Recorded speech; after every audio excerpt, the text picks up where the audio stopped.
Сәлеметсіздер ме, құрметті көрермендер? Бүгін окорочканы духовкаға пісіріп көрсетемін сіздерге. Мен 1,5 килограммдай окорочка алдым. Үлкен қасықпен 1 қасықтай тұз салып, бір 15 минутқа қойып қойғам. Мынандай 1 килограммдай картошканы осындай қылып ұсақтап турап алдым. Енді қазір бұрышын қосамыз.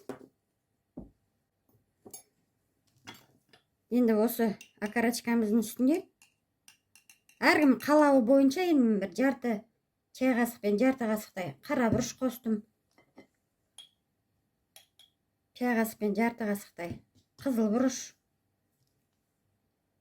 Чай қасықпен 1 қасықтай паприка. Алдын ала турап қойғам 3 чеснок. 1 пияз.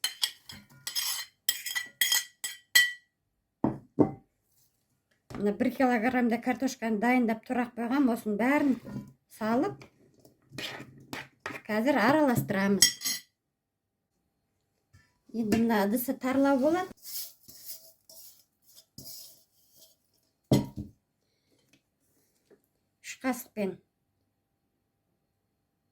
Ас қасықпен 3 қасық сұйық май құямыз.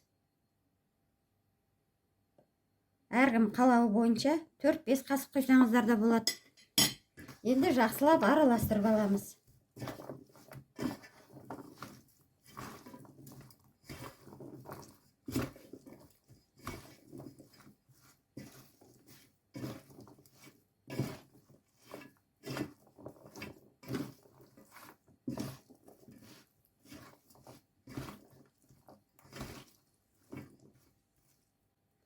Мінекей әбден араластырып алдым. Мен тұз қосқан жоқпын, өйткені алдын ала 15 минуттай окорочкамызды тұздап қойғам, ас қасықпен 1 қасық тұз салып. Сол үшін картошкаларға тұз қосқан жоқпын. Тұзы жақсы. Енді мынандай табақ алдым. Тайда салсаңыздар да болады, салмасаңыздар да болады. Осыған окорочканы бетіне саламыз қазір. Бірінші астына картошкамызды салайық.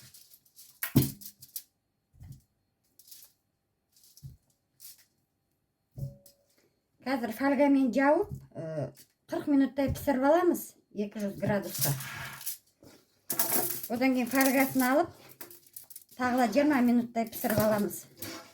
Сол кезде окорочкамыз беті қызарып, әдемі болып піседі.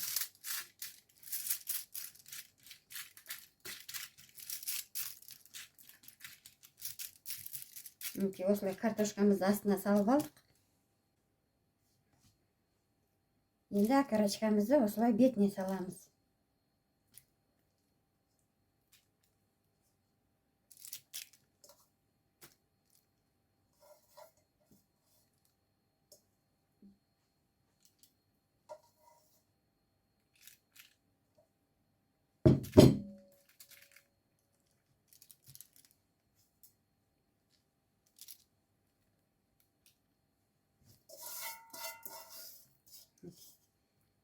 Енді духовкамызды қыздырып қояқ, алдын ала 200 градусқа қыздырып қойыңыздар.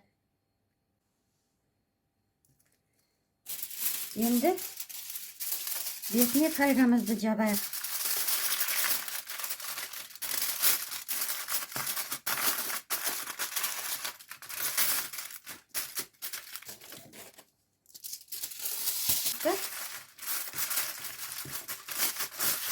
Енді қызып тұрған 200 градусқа қызып тұрған духовкамызға бір 40 минуттай пісіріп аламыз.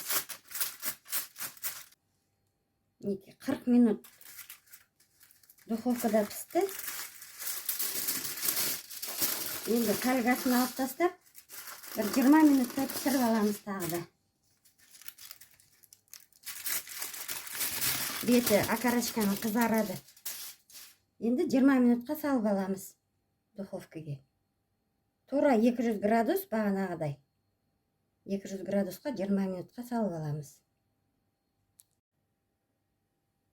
Мінекей құрметті көрермендер, окорочкамыз дайын болды. Өте дәмді болыпты. Мен каналыма тіркеліп, комментарий жазып кетіңіздер. Лайк басып. Осылай дайындап көріңіздер. Мінекей картошкасы бәрі жұп-жұмсақ. Мінекей. Еті де жұмсақ болып пісіпті. Мінекей. Осылай дайындап көріңіздер.